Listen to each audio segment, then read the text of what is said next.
Hi everyone, and welcome to a special presentation from Workplace Health and Safety Queensland, talking about the changing landscape of psychological health and safety.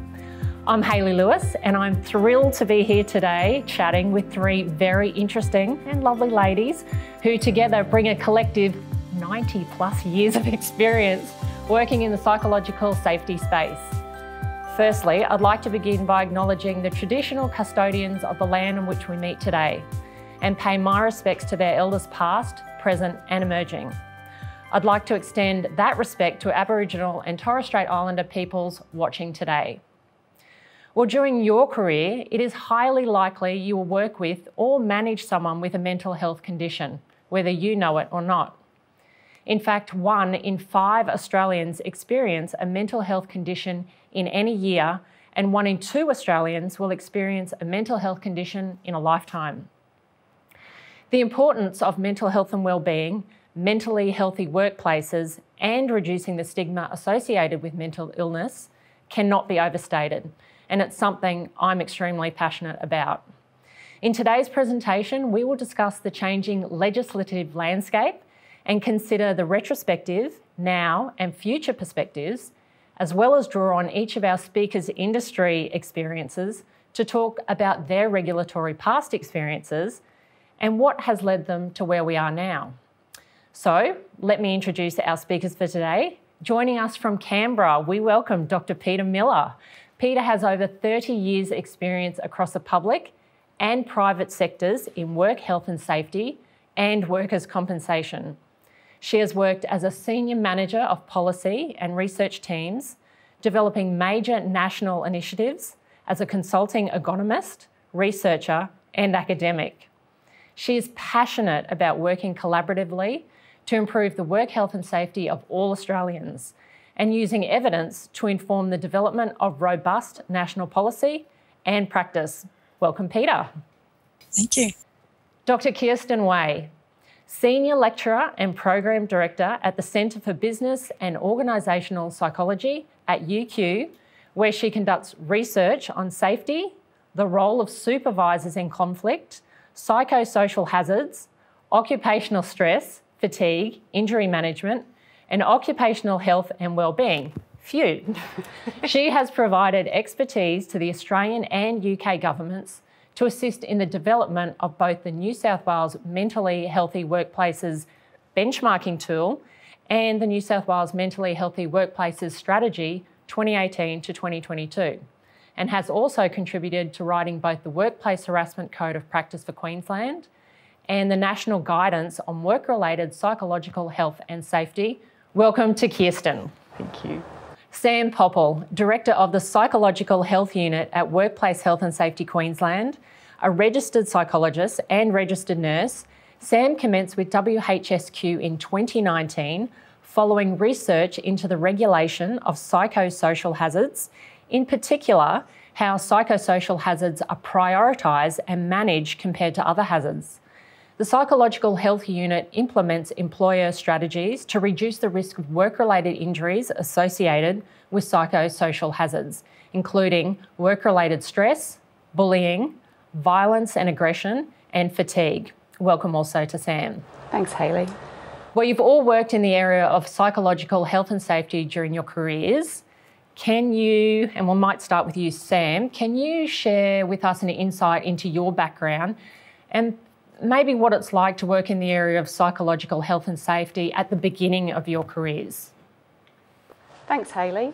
Well, I'm a relatively new convert to psychological health and work health and safety because I come with a background career in nursing and intensive care nursing. So I retrained as a psychologist and chose to go down the organisational psychology pathway, and then transferred over to work health and safety, actually in my thesis year, where I did my thesis with Kirsten.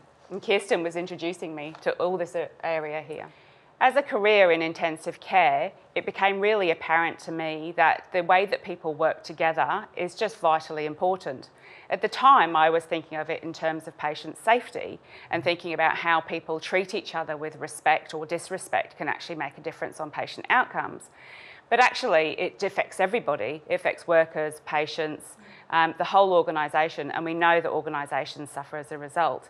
So I find that this area is an area that we can just make such a huge difference in, and knowing that psychological health and this greater understanding of psychological health is going to make a huge impact on society more broadly.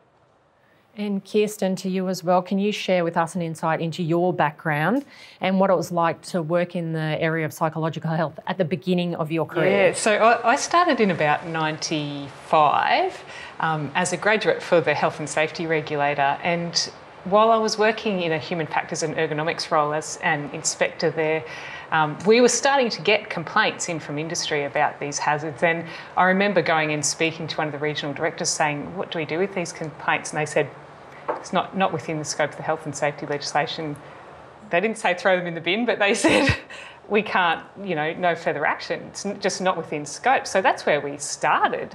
That's only, 25 years ago, that they were saying it's not a workplace issue, it's a personal health issue, it's something that's the responsibility of workers and nothing to do with work. Well, how far we've come, thank goodness. And so there was no resources at all for work-related psychological injury. And probably in about 2000 was when I was appointed, because I was one of the few people in the regulator at that point that had psych training as a psychologist. And so they appointed me as a project officer, one person, to try and solve this problem of psychological injury in workplaces across Queensland. And from there it just grew. So from about 2004, we started writing. We were the first regulator to have a code of practice for harassment, and then it's just grown and grown from there. We built a program of work where we wanted to help industry understand the hazards and understand the risks before we then, at that stage, were having a staged approach to being able to enforce it with industry. And we recognised early on that one of the things that was missing was an ability to measure psychosocial hazards. And that's where many people out there may be familiar with the People at Work risk assessment tool, psychological risk assessment tool.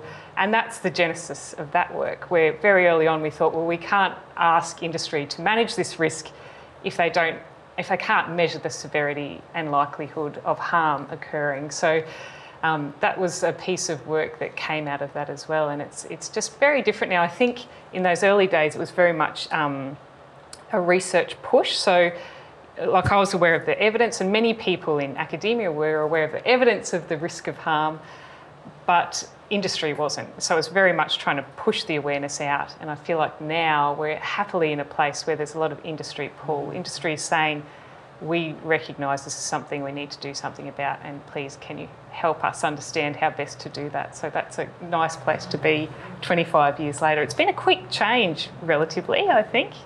Yeah. And do you put that down to the awareness of mental health, obviously, that has come about since compared to when you first started to now? We can obviously see in the media and that push for mental health related issues to be at the forefront of society's mind. Do you think that has a lot to do with businesses and corporations needing to get on board? Yeah, I think it's a combination of things. I think the evidence is stronger and stronger and more difficult to refute, which is a good thing.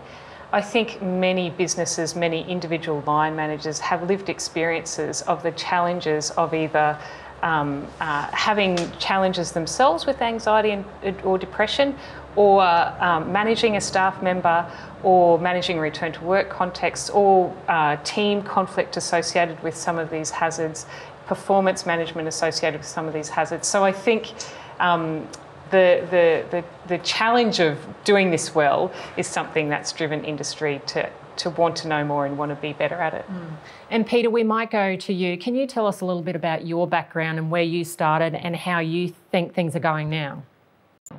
Well, I'm the old lady in the room because I hate to admit it, in the late 70s, which was and I'm going to talk a little bit about this later. I think about Hale and Hovden called the third age of safety, and kind of tapping into what Kirsten said. I wanted to share an incident that happened 20 years ago when I was working for the then National Occupational Health and Safety Safety Commission, which was the predecessor of Safe Work Australia, which kind of draws on the attitudes that Kirsten was talking about. I was actually charged, I was a senior researcher in the research and evaluation team, with running what was then the first national symposium on work-related stress. Now, as Kirsten said, the literature has been around on work-related stress since forever. In fact, the old Whitehall study in the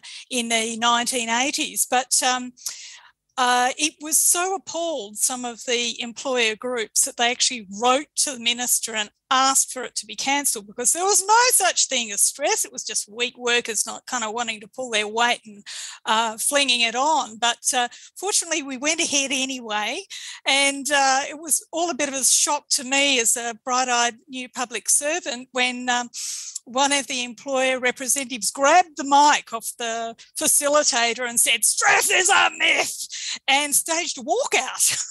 So that was pretty alarming for me. Fortunately, the rest of the participants, including some of the leading academics and industry stakeholders and unions, stayed in the room, stayed the course, and developed what was to become a really important NOSC document, which in fact laid the groundwork for work-related stress and mental disorders to be included in the first national strategy and in the subsequent national strategy. And roll on 20 years, nearly 20 years later, I had the pleasure of working with some wonderful employer representatives from the Chamber of Commerce and Industry, Australian Industry Group, and the union movement to actually create the national guidance on work-related psychological health and safety, a systematic guide to meeting your duties, which laid the groundwork for, in fact, the New South Wales Model Code, which was released fantastically this year. I had the pleasure of working on that, and of course is laying the groundwork for a lot of the national and in Queensland discussions on model codes. So how far we've come. Yeah, absolutely, Peta. Thank you for that. And back to you, Sam. If you could look back to where you've come from when you first started to where you are now, if you had to pinpoint one thing that has been a big challenge over that time, what would you suggest that might be for you? I think for me, coming into this as a second career, it feels very much like I'm building off the shoulders of giants. There's a whole raft of people and academics, professionals who have been really passionate about this area. And I think, Kirsten and Peta both spoke to being taken seriously in this space, understanding that this is a real effect, this is a real thing. And I am fortunate to really be at a stage now where there is a general understanding that this is an issue and this is something that we should do something about. And so for me, it's the expectation now of people understanding that there is something that needs to be done. But what is it that they need to do? How does that look day to day? What does compliance look like for them? And Kirsten, do you feel the same way? Do you think people are starting to take notice that they need to put things into place in the workplace? Yeah, absolutely. I think there's probably been I'm just thinking about this now, there's probably been two major shifts. Like one was the almost like industry and community tsunami of interest and commitment to wanting to do something about mental health generally, almost like an understanding of the base level prevalence of mental health disorders and how that can spill over into the workplace. And with that came almost like an individual focus, where lots of the efforts by employers were around employee assistance programs, resilience programs, all those kinds of things, focusing on bolstering worker coping. So that created a real challenge for a long part of my career, a long part of careers of people like Peta and others who've worked in the space where they've been trying to help workplaces understand the work design implications and the higher order controls, and trying to lift their gaze above this focus on individual worker coping. There was that massive mental health is a problem, and that brought a whole crowd of people into the space that were all very much focused on individuals. And I think we've had a second wave that's happening right now, that's associated with all these developments around better defining the work contribution to mental health. And we've been trying to do that for a long time, but it seems to be coming to fruition finally now with a whole heap of things around the National Workplace Initiative, the People at Work Risk Assessment Tool, the Australian Institute of Health and Safety having a position statement that defines things. I think even simply the fact that lots of the national guides and codes of practices are talking about psychosocial hazards versus mental health automatically changes the focus to the work characteristics that are creating the harm. So to me, they're probably the two biggest changes. Yeah. So that's a good thing. I think it's kind of scooped it back to be a bit more balanced. Yeah. That's good. And Peta, to you, can you add to anything that the ladies here have talked about in terms of challenges? What do you see as, if you had to pinpoint one, what would you suggest? Look, roll on legal clarity, and I'm sure that Sam, as representing the regulator, will talk about that. But I'm going to put a challenge out there too. Sorry, Sam, to put you in this, but once we have that legal, of course, the duty already exists under the law.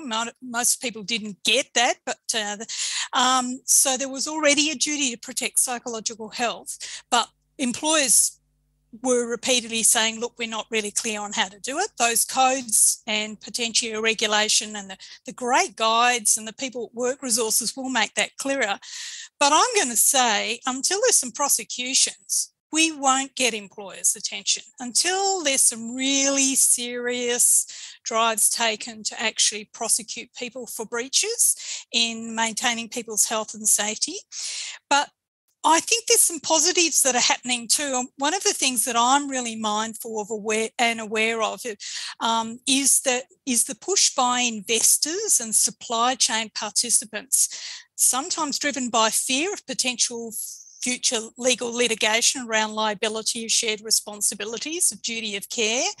But you're also positively around wanting to demonstrate corporate responsibility, saying, look, the community expects we will be doing something about this, and they're going to be making choices about where they invest, where they work. So I think that'll drive some changes. But, unfortunately, as much as there are pushes towards positive behaviour, we can also see a whole lot of things that are pulling us back, and that's fear by employers that this is going to send me broke, or even members of the public behaving appallingly, and despite saying they don't want their own wife or husband or themselves harmed at work, being prepared to abuse first responders or people answering call centres. So, we've got some good news, but we've also got some real challenges still. Well, it does sound like we've got some work to do. And Sam, we might go to you. Can you talk about the role of the regulator based on what Peta has just added? Yeah, thanks, Hayley. That's, an interesting part. We're all swimming in the same pond of, trying to mitigate the risks for psychological harm, but there's a very clear role for the regulator in this. I think, psychological harm or the ways that industry and organisations manage psychological harm, we know that there's, a lot of organisations doing very, very good jobs, really doing the best practice and showing the way forward and how this can be managed, not just for the health and safety of their workers, but also that there actually are productivity gains in that as well. But then we've got the whole spectrum of organisations there are some who are not able or not willing to be able to think about psychological health and safety. And really that's about the role of the regulator in trying to promote what that industry standard looks like, what that minimum standard looks like to be able to comply with the legislation that Peta talked about. I think it's also important to remember that, psychological health and safety is applicable to every industry and every organisation. So, and the harm profile for that can look different. It can look different in healthcare, for instance, than it can to retail. And so I think it's part of the role of the regulator to actually try and demonstrate what that harm, psychological harm, can look like, and then what are the things that people can do to be able to manage that, and what are the tools that they can use. Kirsten talked about the People at Work tool earlier, which is just such a fantastic game changer in this space for any organisation to be able to go onto the digital platform and be able to use a validated and evidence-based psychosocial risk assessment tool to really understand what their issues look like, because it's really important that they build controls around what they think or what they find is happening in their organisation at the time. So for us as a regulator, it's about making these tools available to industry, describing what the harm looks like, and then also, as Peta said, making sure that people are complying with their duties in ensuring that workplaces are psychologically healthy and safe. Kirsten mentioned before that we've got this second wave really of understanding the role that organisations have in providing a workplace that's healthy and safe from a psychological perspective. But we have a number of movements both at the national and at the state level that are really driving that as well.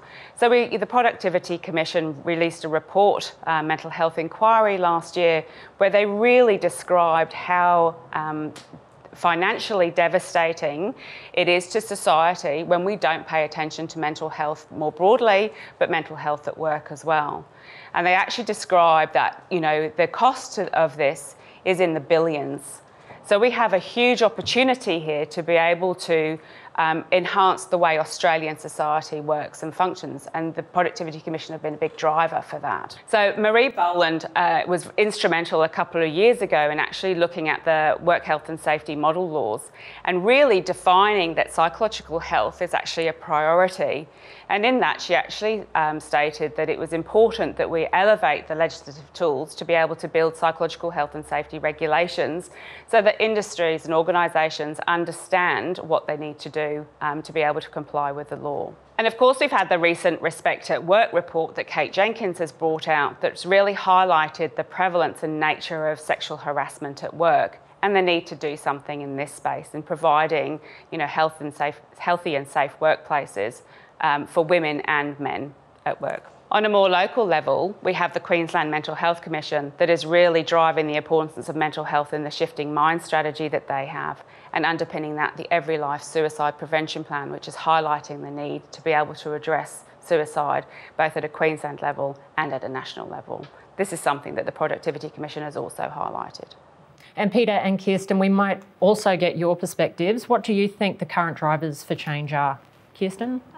Well, I think happily, the evidence is really starting to be strong. So just this year, for example, there's a big meta-review. So you might be familiar with the term meta-analysis, where they get a whole heap of individual articles and statistically put them together to give a pooled estimate of effect sizes. And so in this instance, between work-related hazards and a whole heap of health outcomes. Well, this study was a meta-review. So what they did, and I think it's for a long time going to be the go-to, because it really tries to collate all the evidence in this space in one paper. So they collected 72, I think it was, meta-analyses and then combined them together. And in this one paper, they look at a range of work-related psychosocial hazards and a whole heap of health outcomes and provide a meta-analysis, a meta-review of those.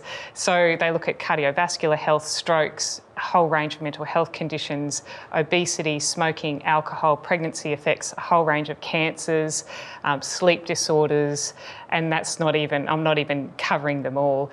But what they found was that there's significant effect on many of those things across many, many studies. So I think 72 studies, and each of those studies on average looked at 20 studies. So you're looking at 1,400 studies across these things. So they found a strongest significant effect for mental health disorders, followed by cardiovascular disease and strokes, were the biggest impacts of exposure to work-related psychosocial hazards and these health outcomes, but a whole heap of those other health outcomes as well. So evidence is getting harder and harder for anyone to refute or go back to those historical things that we used to say, that this is not a work-related, that we used to hear that this is not a work-related hazard.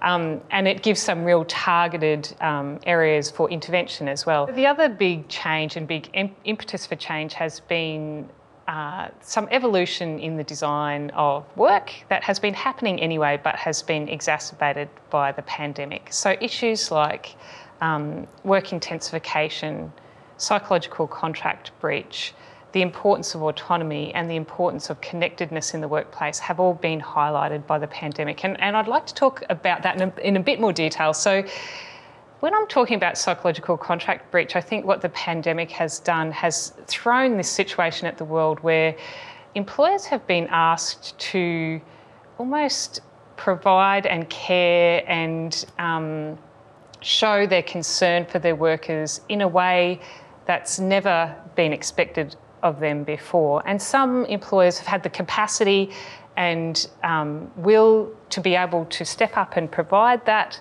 support, and others haven't. So whether it's part of the actual written employment contract or not, and it isn't, it's certainly something that is part of the psychological contract. So employees have an expectation that if they provide their labour and their hard work over many, many years, that in return their employer will look after them. And the pandemic has created challenges about whether that has been able to happen or not. There's been a recent Gallup poll, it was the Deloitte Human Capital report that's looking at the employee-employer relationship. And one of the titles is, "If We're Not Family, What Are We?"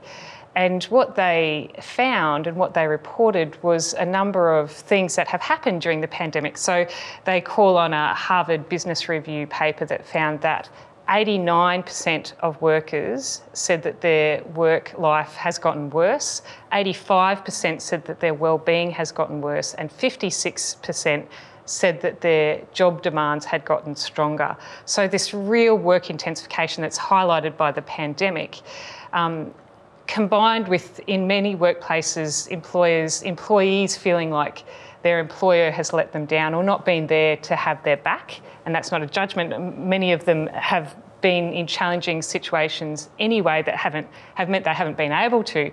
But it's created this situation in the world where the data suggesting that up to 40% of world employees are considering leaving their job in this year.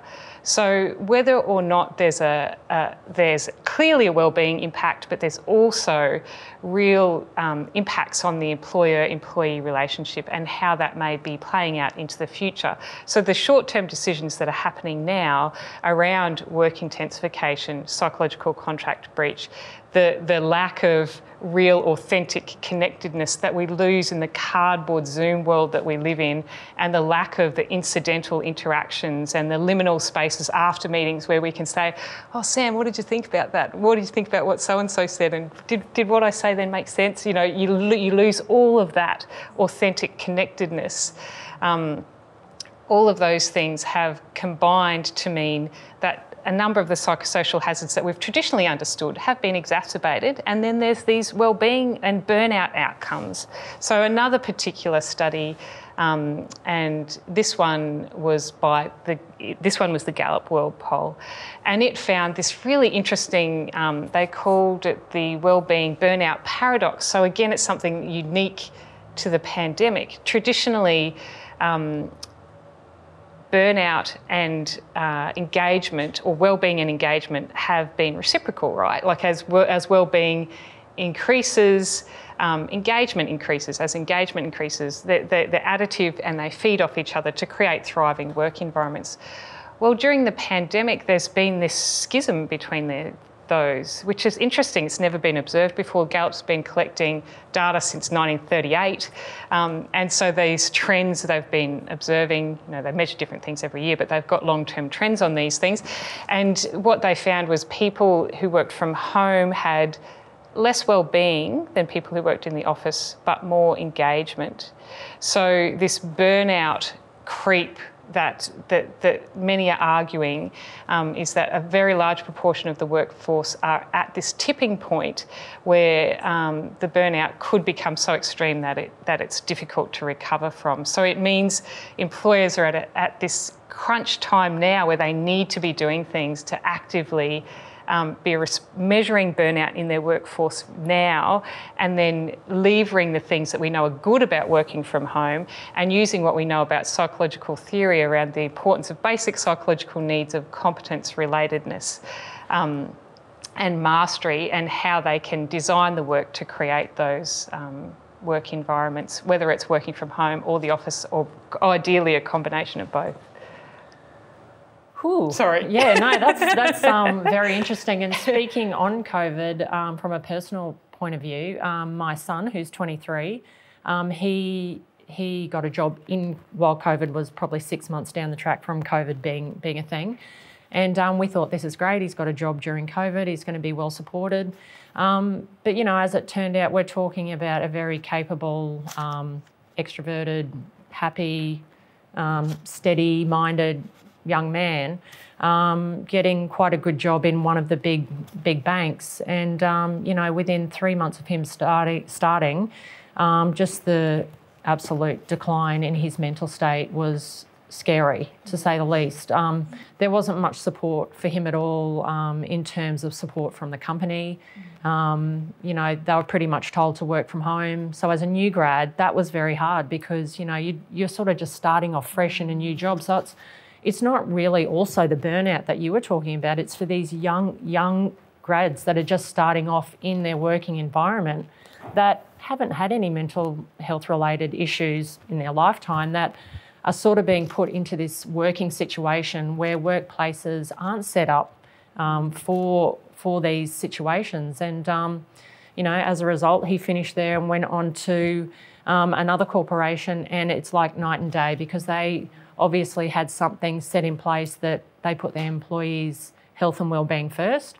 And, you know, the implementation of wellbeing programs with this corporation is just incredible. So to see a change in him, just how he feels about, well, I guess we all know that if we are excited about the job that we're doing and we feel well supported, you know, it can change how we feel about going to work. But I think the biggest thing, which you probably touch on soon, is that the importance of the leaderships within workplaces are so important. And I think what he has appreciated, what he has said, that from management downwards, the well-being of everyone is utmost important. It's not just, you know, his mentor or the mentor of his grad team. It's also the managers and the leaders of the company that, you know, are really pushing for change with, you know, supporting mental health. So, you know, that's just from a personal perspective. Yes, it really highlights the things that lots of industry and business are telling us, which is one of the unique challenges is around onboarding when workers are remote, and also in particular occupations where there's a master and apprentice way of learning the system. If people can't physically be there to see all the little incidental things that are happening around, then how can they really develop the skills, but also the relationships that come with that? And as well, the Australia Talks survey that the ABC has been running has shown very much those kinds of things as well. So although not as much change in depression and loneliness, a very big increase in anxiety, and particularly in young people, and they think it is partly to do with lots of these kinds of issues. So yeah. Exactly. And Peta, we might go to you on that question. How about drivers for change? What can you add to that? Well, I think there, you know, some of the stuff is that we've been talking about already, which is those community attitudes. But, you know, I want to draw on sort of that we said we weren't going to do pandemics, but we have, is that, you know, work's changing. The drivers are. Pandemics will come and they will go and they will come back again, and the technology change, business models will change. You were reflecting on your son's, you know, change of employment arrangements. And so they're going to have to drive how we change and respond. And organisations want employees and their businesses to be able to adapt. So there's a couple of things there I wanted to note. Is that the first is it's really important that leaders and managers and those who are actually designing work take into account how work is really done versus how they imagined, you know, in an idealized world it might be. You know, it's the the normal work, but also those unexpected, and they are build in and create adaptive approaches so that organisations are resilient. And here I just want to touch on and say, we're not talking about individual resilience here, which is often misunderstood, where, you know, you tell the first responder well, you just need to suck it up. But we're talking about how organisations can build adaptive and resilient workplaces that can deal with the unexpected that will be coming our way. And so that people, so how do they do that? Well, they design and manage work for diverse workplaces, and they allow workers to have increased job control, which, as Kirsten and Sam will tell you, is an incredible moderator of stress. So in a changing, unpredictable world, we give people as much information as possible, but you also allow them to make appropriate decisions on how they do their work so they can make dynamic adjustments. People's stress will go down. So I think we need to create organisations that are highly adaptive and trust workers, create organisations where there's trust and respect for workers, and we give them the support and infrastructure to be able to be adaptive and create organisational resilience. And Peta, just what you were saying about suck it up, I did say to my son, at his initial job, why don't you go and speak to someone? And he said... very dangerous. Well, he said, he only had been there for 3 months, and he said the last thing he wanted to do is appear that he couldn't cope. So do you think there's still that stigma attached to mental health that not only young people, but everyone feels like they can't go to their mentor or leader in the workplace and tell them they're not coping because they might be seen as, they need told to toughen up or suck it up? Look, I'm sure it's still there, and Kirsten will give you the empirical evidence, but I was, in my professional space in this, and my involvement with some of the union movement, ran a workers' voice session a couple of weeks ago. Those young workers in precarious work and gig economies were saying they didn't get shifts if they were in a retail sector and said, I don't like my ass being grabbed by male customers. I don't like what the chef is saying to me. They weren't given shifts. So the reality is, if they complain about psychosocial hazards or they're feeling vulnerable, there is still, it can be psychologically unsafe to report. And I know that this is something that the regulators are very keen on and will be monitoring in the future to ensure that it is safe to report, and that workers, we want to encourage them to report, but employers also have to not deny them shifts if they do so. And I'll let Sam talk about that more in the future. But practically, unless workers tell, the thing is that they know what the hazards and the stresses are, and they also know the solutions. So if employers are not creating psychologically healthy and safe workplaces where workers can report when the stress is building and people aren't coping, they won't know what's going on, and they won't be able to snip the problems in the bud. Sam, do you want to add anything to that? Yeah, I think this is a really good time to introduce what Queensland is doing in terms of our code of practice that we're developing at the moment, which is managing the risks of work-related psychosocial hazards. Because I think this picks up on Peter's point around, the needing to undertake a risk assessment to understand what the psychosocial hazards are in your workplace or in your organisation or in your business. And that, you need to do that in a variety of ways. We know that sometimes leaders don't always know what's going on. And I think that speaks to needing to have things like people at work, psychosocial risk assessment tools to be able to actually find out what's going on. And if you're a smaller business, using those consultation mechanisms to actually identify what those hazards are and identify what the risk is. We know that the risks can present differently in different industries. So for instance, in first responders, we know that violence and aggression is something that they often have to deal with from their clients. But if we look across at maybe the transport industry, that they're looking at different psychosocial hazards like fatigue and how they're trying to manage those. So it's having a look at what those psychosocial hazards are and then having a look at the risks that they present. And then going beyond that and asking your workers as well, what do they do about those risks? Because they, as you said, Peter, they often know the answers. They often know how to address this. And that's really key, a really important part of implementing those controls and implementing the reviews of whether those controls are working. So really undertaking that risk assessment process to actually have a look and see what risks are there and then how you manage them is really key. In the Queensland's Code of Practice, Managing the Risks for Work-Related Psychosocial Hazards, we actually outline that process in a little bit more detail, and we actually talk about what we know to be the general psychosocial hazards and how they might look in different industries and different organisations. We also want to talk about there are a large number of psychosocial hazards. As Kirsten and Peta have both spoken about, there are a variety of different types of hazards as well, some of which can be cumulative and can evolve over time and build on top of each other. And we can talk about things like stress or fatigue as examples of those. And we could talk about those event-based hazards, so those ones that occur maybe as a result of violence or aggression or as a result of sexual harassment, where something particular happens at one time.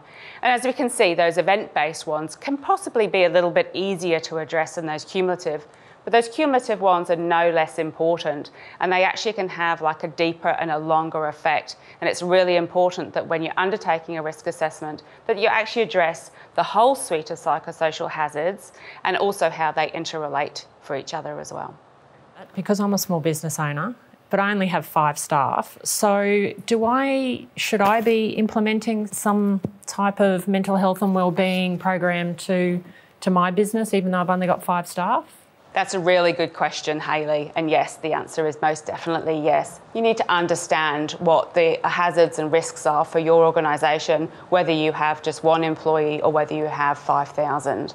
And it's really important that you talk to your workers and you work out for them what their hazards are and what the risks are. And how can the WHSQ assist someone like me on putting something together? We have a number of different resources for all different business sizes on the WorkSafe Queensland site, and I'd recommend to anybody to go onto there to actually have a look and see what we have. We have a number of different resources that are around not just the hazards, but also around some industry-specific ones, resources as well. So please go and have a look, and of course, if you need to do a risk assessment where you've got over 20 employees, please have a look at the People at Work digital platform. And Kirsten, we might go to you. I spoke to you briefly off camera about wellbeing programs, and I might go to you as well, Peta, about wellbeing programs being implemented into organisations and corporations, businesses within Australia.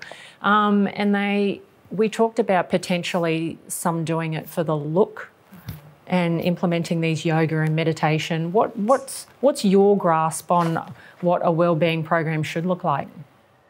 Wow, that's a big question. I think the short answer is it needs to be bespoke and it needs to be based on evidence and data. So the first step is to get a good sense of where the risks are, where the work-related risks are, and you can only do that by talking to your workers either through surveys like the People at Work survey or through focus groups for small businesses, where you actually ask them questions about their perceptions of the known psychosocial hazards, and as well you would probably want to measure some wellbeing outcomes, so maybe burnout, for example, to get a sense of how strong that is, and then you can see if that changes when you implement controls based on the hazards that have been identified through your risk assessment. So that's probably the most important thing, that it's targeted to where the problems are, not an off-the-shelf, program.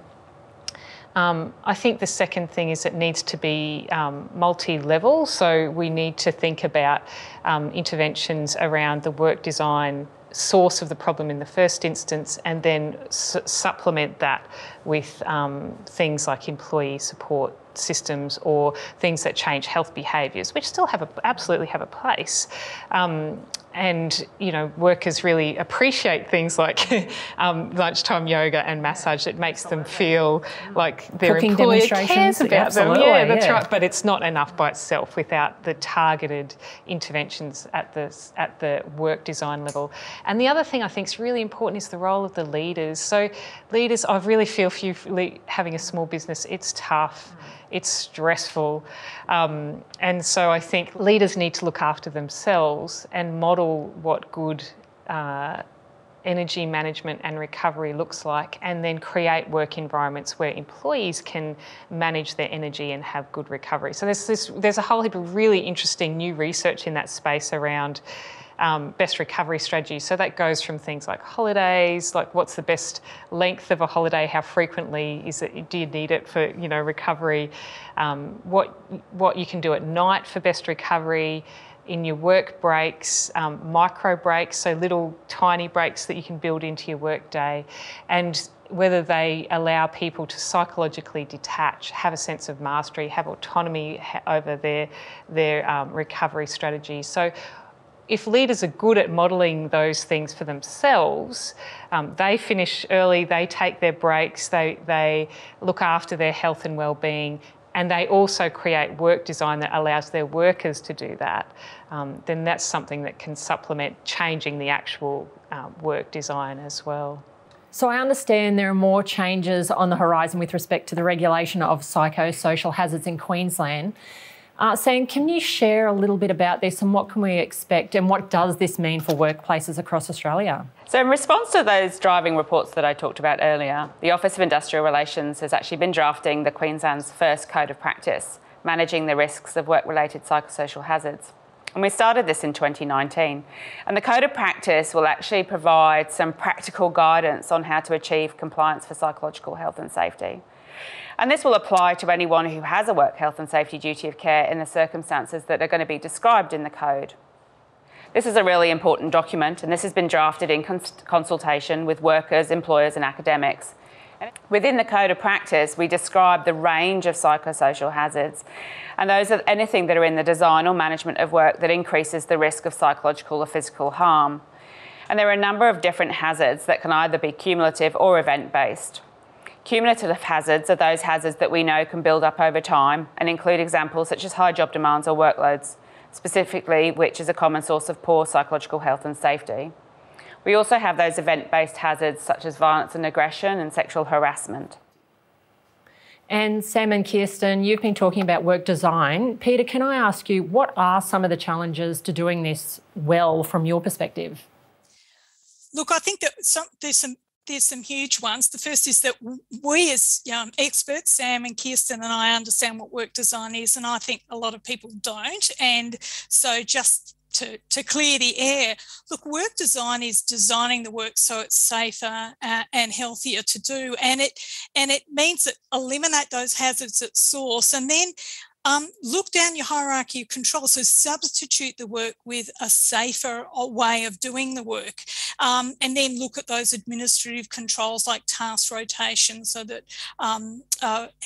and increase support and training so that people aren't as stressed. But look, one of the big challenges I think around getting work design right is that we're not asking some of the difficult questions. Is that who are the work designers? Like, we'll typically say, look, it's the leader. He or she sets the culture for the organisation, and that's true.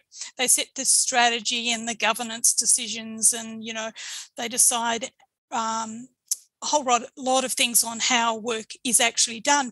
But I'm not convinced, looking at the research or practical insights from workplaces, that organisational leaders and managers always understand how the decisions they're making around resourcing, how many staff they recruit, workloads actually flow down to how the work is really, really done.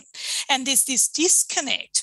And I also think we're not actually thinking about those hidden work designers. Who else is making decisions that impact how work is really done versus imagined? And I think about everybody from the HR manager in terms of recruitment decisions to procurement officers and contract officers in terms of buildings they're designing, equipment they're providing. So unless we actually identify who are the hidden powerful designers of work, and everybody understands how their decisions and actions can enhance or erode psychological and physical health and safety, it won't get any better. So Yeah, I'd say that that's something that, as one of my take-home messages, I'd really like work health and safety professionals to be thinking about is identify who are the decision makers whose decisions and actions are really impacting on the work as it's really done on a day-to-day matter. Absolutely. Well, we have heard today a bit about the academic side, but I might ask you, Kirsten, what practical advice do you have for workplaces? I think three things. One,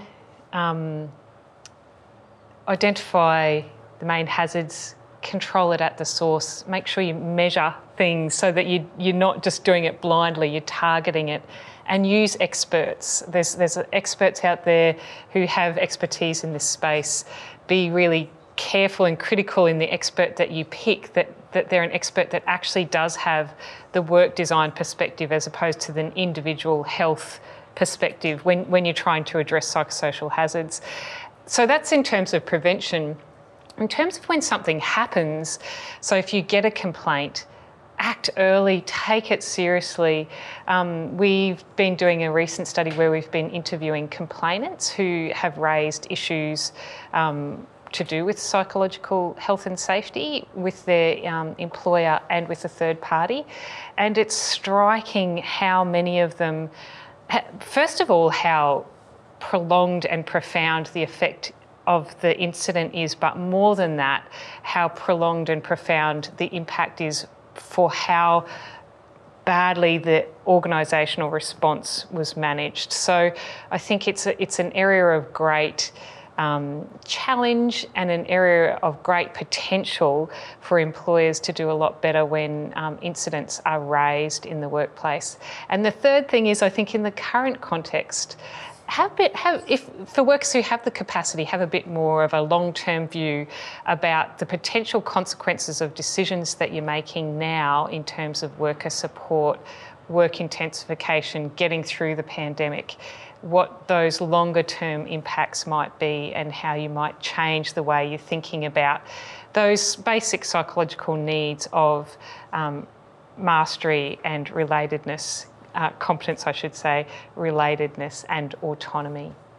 And to you, Sam, what are your practical tips, maybe just one for leaders of businesses across Australia?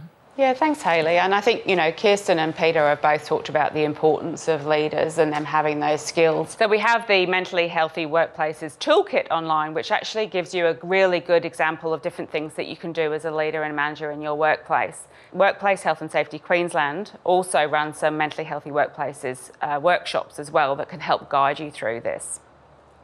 A mentally healthy workplace is obviously one that promotes workplace practices that support positive mental health and minimises psychological health and safety risks through the identification and assessment of psychosocial hazards. But it's important that we also build the knowledge, skills and capabilities of workers to be resilient and thrive at work, the work that is free of stigma and discrimination and actually supports the recovery of workers returning after a physical or psychological injury. And Peta, to you, what can you add to what Sam's just said? I encourage leaders to think deeply about how they can be designing and managing their work to be psychologically safe and physically safe, of course, and understand that there isn't an ideal worker, that in reality we have to design for a diverse workforce, that we have to accept people as they are, and be able to have work tolerable for a reasonably diverse range of people who turn up to do the work, and that we also need to be realistic that work isn't static. Workplace risks can change from day to day, from site to site, even from hour to hour. So we need to allow our work health and safety systems to actually be able to respond to those dynamic work situations. And back to my earlier point, is to trust workers. Workers know where the hazards and the risks are, and use them as a resource, because they can help you design your work so it is psychologically and healthy and safe. Well, thanks very much, Peta. Well, thank you to all of you for sharing your insights with us today. What I have taken away from this discussion is that there is much greater understanding across business and industry that psychological health and safety is being taken seriously. There is more work to do, of course, but with the changing landscape, there are benefits for business and individuals to embed mentally healthy workplaces across your entire organisation, thinking about the whole system, not just ad hoc wellbeing programs. So for each of you, could you summarise potentially to the audience just one take-home key message? From a regulator perspective, I mean, we talk about, needing to do these things, needing to build in mentally healthy workplaces for the benefits of workers, to make sure that they're safe. But it really is such a viable proposition for businesses. There's such a good business case there. Why wouldn't you do it? That's really important, I think, to be able to think when you have mentally healthy workplaces, you're not just having workers that are safe, you're having workers that are thriving, and that's got to be good for business. And Kirsten? It's hard to do in one. I think key reasons things typically go wrong and therefore things to avoid in terms of the key takeaway is failing to intervene when intervening is required and intervening at the wrong level are the two most common failures that I see. So if employers can be more proactive and leaders more proactive in terms of responding and designing work that allows workers to be competent, have good relationships and have autonomy in them. Thank you. And to Peta? As a WHS professional, I'd like us all as advocates to, when we're working with organisations, to remind them that the duty already exists. It's not new. It's been around forever. And that, a big tip will be when the inspector comes to visit, if they're just relying on policies and procedures and lower order controls, we can pretty well guarantee that they're not going to be received well. And we need to demystify work design. It's not that complicated. Eliminate those hazards at source, and where you can't, substitute it with a safer way of working. Hayley, thank you so much for coming here and actually leading this conversation, this really important conversation between all of us around mental health and psychological health and safety at work. I know that last year you were speaking quite candidly about your experience with mental health. I wondered if you wouldn't mind just sort of like explaining a little bit more about why mental health is so important to you. Well, I won't go into the long story that I did last year because I think that was an hour long, but I guess for me, I didn't speak up about mental health for a long, long time because basically I didn't know what it was. I didn't know that mentally you could be unwell. So it's not until years, I guess, after I finished swimming did I realise I probably developed an anxiety disorder. And it probably started as soon as I got home from the Commonwealth Games when I was 15. And, I was thrust into the limelight with no sort of mental health support. And I went from being a normal girl living at Cannon Hill, going to Brisbane State High, living my life, dreaming of wearing the green and gold, to all of a sudden people camped outside my house. I remember one scary moment a year after the Commonwealth Games when I was 17. I used to train at the Valley Pool in here, and there's obviously some suspect characters around the valley at times. But across the road from the Valley Pool, there actually used to be a car park there. It's now apartments, but that's where all the swimmers obviously used to park their cars. And sort of around, I guess, the pinnacle of when I was swimming and really in the limelight, I was walking across to my car and there was a man standing next to my car, and fortunately another swimmer saw him and sort of told him to move on. But the following night I went back and my dad had come to the pool that night as well just to make sure I was okay, and he was there. And we found out that he'd just got out of jail a few days before for sexual assaults on women. So that really, I guess, it triggered something inside of me that I really just wanted to swim and not be a public figure.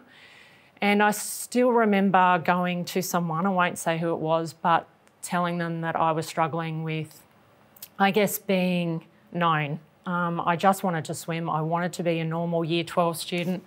So I went to that person and they said, well, you know, you're expected to go to the Olympics next year, so how are you going to deal with that if you can't even deal with this? So you need to toughen up because weak people don't go to the Olympics.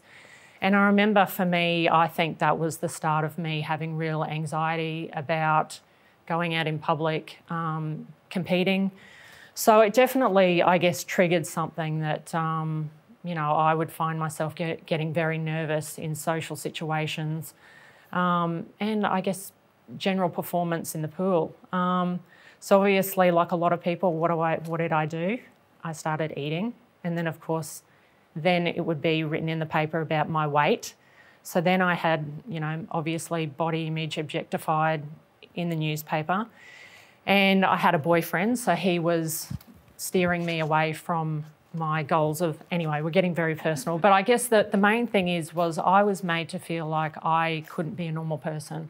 I had to be this perfect athlete who didn't have problems and didn't have issues. And that was really, really difficult for me. And I really only had a couple of people in my life who were very supportive. And one was my elder sister, Tony, and one was my boyfriend, who went on to be my husband. So that's all good. He served a good purpose. But, you know, and then when I finally did retire from swimming at the age of 27, the following year I went straight into owning a small business. And it's funny because you were talking about, the three of you, what leaders should do in terms of implementing something into the workplace. But, you know, I had never had a job. So becoming an employer of 20 plus employees, I had no understanding of how to implement anything to do with, not that there was anything written or, you know, we didn't know back then much about mental health. But, you know, I had a lot of employees that had obviously had at the time mental health related issues, and I didn't know how to deal with them. And, you know, 2 years into my small business, my sister Tony actually took her life. So I'd never even known of anyone who had suicided. So to have the sister in my life who was my biggest supporter not be in my life anymore was very traumatic. So I guess because of those two situations, my path with swimming with mental health and then also the loss of my sister, really suddenly, it wasn't as though she was someone that had even dealt with depression in her whole life. It was just a very sudden thing. You know, I had just had no understanding of how to look after myself. Mental health wasn't something that you spoke about. And I think because of who I was, I almost felt embarrassed to show some weakness. Now when I think about it, it's so ridiculous to think that you can't talk about it because there's from what I know now, there's strength in going and getting help.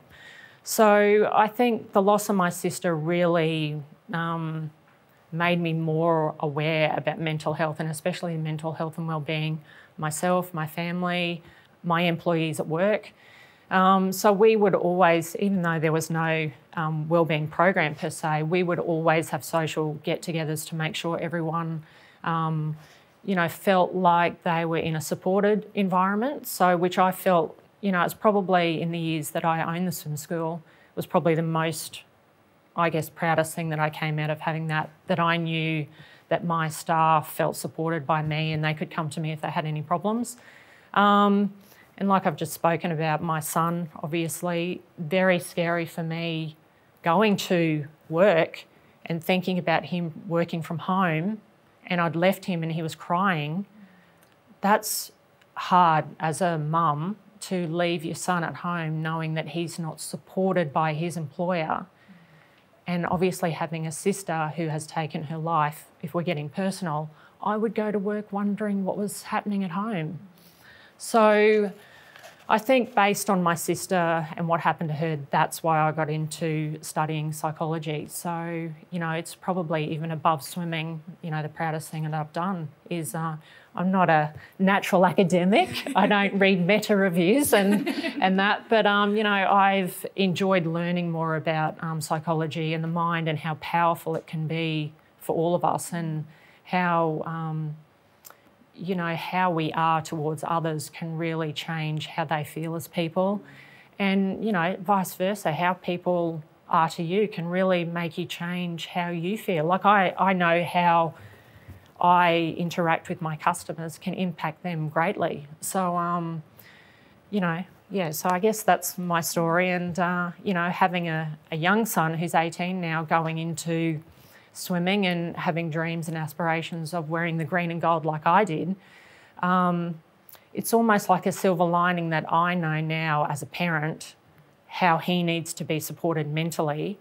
And, you know, we've made sure that he knows that, and he does know that, you know, there's only a small amount of people that get to wear the green and gold, so he's got to have a backup plan. So I think back in my day, there was no backup plan. Either you made it or you failed. That was how the way it was. It was you wear the green and gold or you're a failure.